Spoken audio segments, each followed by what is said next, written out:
Home ప్రాజెక్టుతో రాష్ట్రంలో రోడ్లకు మహర్దశ పట్టనుందన్నారు మంత్రి కోమటిరెడ్డి వెంకటరెడ్డి. రోడ్ల భవనాల శాఖ ఆధ్వర్యంలో హోం ఫేజ్ 1 కింది భారీ స్థాయిలో రోడ్ల పనులు చేపట్టబడ్డాయన్నారు. మొత్తం 6092.37 కిలోమీటర్ల మేర రోడ్ల నిర్మాణానికి చేపట్టనున్నామన్నారు మంత్రి. 34 ప్యాకేజీలలో 441 పనులకు 13,006 కోట్లతో టెండర్లు ఆహ్వానించామని చెప్పారు. గ్రామం, మండలం, జిల్లా, రాజధాని కనెక్టివిటీతో మెరుగైన సౌకర్యం కల్పిస్తామన్నారు. రాష్ట్రంలో 20,000 కోట్లతో ప్రతి గ్రామానికి బీటీ రోడ్లు వేస్తామన్నారు కోమటిరెడ్డి. 8 లేన్ రోడ్ ఇప్పుడు ప్రపోజ్ చేసిన 6 లేన్ రోడ్ 2 months లో టెండర్ పిలుస్తున్నాం. నేను బాగా ఆలోచించి అప్పుడు స్థానిక శాసనసభ్యుడు సుధీర్ రెడ్డి గారు కూడా పిలవడం జరిగింది. అక్కడ ఉన్న స్థానిక నాయకులను పిలవడం జరిగింది.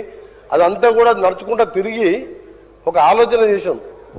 ఎందుకంటే గతంలో నేను ఎంపీగా ఉన్నప్పుడు గడ్కరీ గారి దగ్గర కూర్చున్నప్పుడు ఆయన చర్చించి నాగపూర్లో హైయెస్ట్ ట్రాఫిక్ ఉన్న ఏరియాలో డబుల్ డెక్కర్ రోడ్ వేయాలి, కింద రెగ్యులర్ ట్రాఫిక్ పోతుంటుంది, కాలనీలలో ఎక్కడెక్కడ మనం వియూపీలు కానీ అండర్ పాస్లు ఇచ్చే అవసరం లేదు, ఫస్ట్ ఫ్లోర్లో హైవే కంటిన్యూషన్ అవుతుంది, సెకండ్ ఫ్లోర్లో డబుల్ డెక్కర్ వేయాలని చెప్పి ఆయన ఆలోచన చేసి నాగపూర్లో 5.5 కిలోమీటర్ల సేమ్ ఫ్లైఓవర్ కంప్లీట్ చేయడం జరిగింది.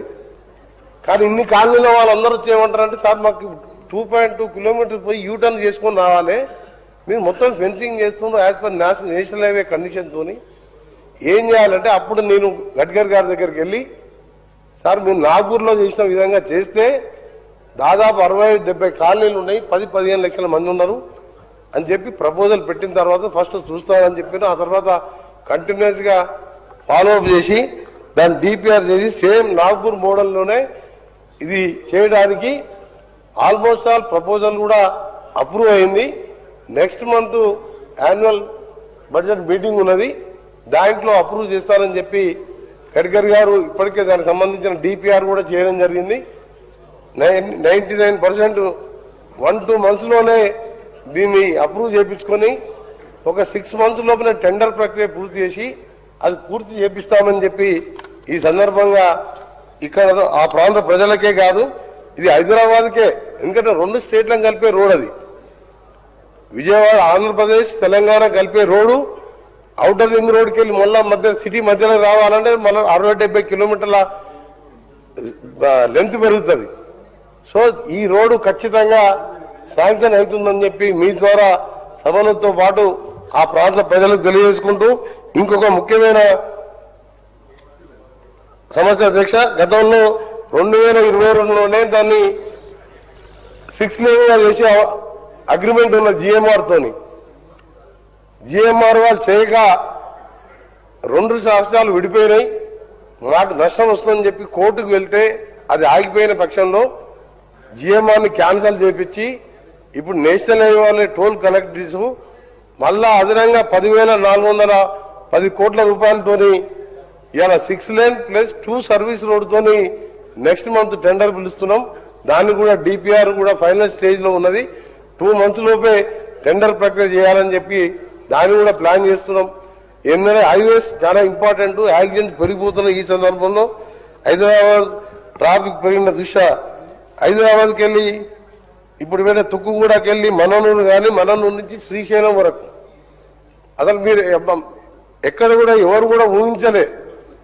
అది మేము ఆలోచించి ముఖ్యమంత్రి గారు, గౌరవ ముఖ్యమంత్రి గారు, మేము గడ్కరీ గారు కలిసినప్పుడు నైట్ శ్రీశైలం మనం పోతే నైట్ ట్రాఫిక్ ఉండదు రిజర్వ్ ఫారెస్ట్ లో, దాని ఎలివేటెడ్ కారిడార్ కావాలని మననూరు వరకు 6 లేన్ పెట్టాం. అక్కడి నుంచి మననూరుకు 52 kilometre elevated flyover corridor almost all sanction అయినది. దానికి సంబంధించిన డిపిఆర్ ప్రపోజల్ ఉన్నది. అదైతే ఏంటంటే మార్నింగ్ వెళ్తే మళ్ళీ ఈవినింగ్ వరకు శ్రీశైలం దర్శనం చేసుకొని మళ్ళీ వచ్చేయచ్చు.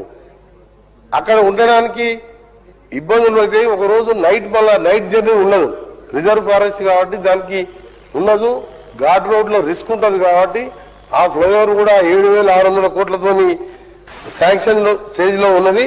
అది కూడా ఆల్మోస్ట్ ఆల్ క్యాబినెట్ లో అప్రూవ్ అయ్యి కేంద్ర ప్రభుత్వం ద్వారా దాని మీద ఒత్తిడి తీసుకొచ్చి దాన్ని కూడా చేయడం జరుగుతుంది. ఇంకా కూడా గౌరవ శాసనసభ్యులు చాలా మంది అడిగిండ్రు. ఒక శుభవార్త ఏంటంటే తెలంగాణ ప్రజలకు సంబంధించి రోడ్ల విషయంలో దాదాపు 13,000 కోట్లతోని హైబ్రిడ్ యాన్యుటీ మోడల్లో టెండర్లు పిలవడం జరిగింది. టోటల్ 34 ప్యాకేజెస్ లో 24 ప్యాకేజ్ టెండర్లు కూడా ఓపెన్ చేసి టెక్నికల్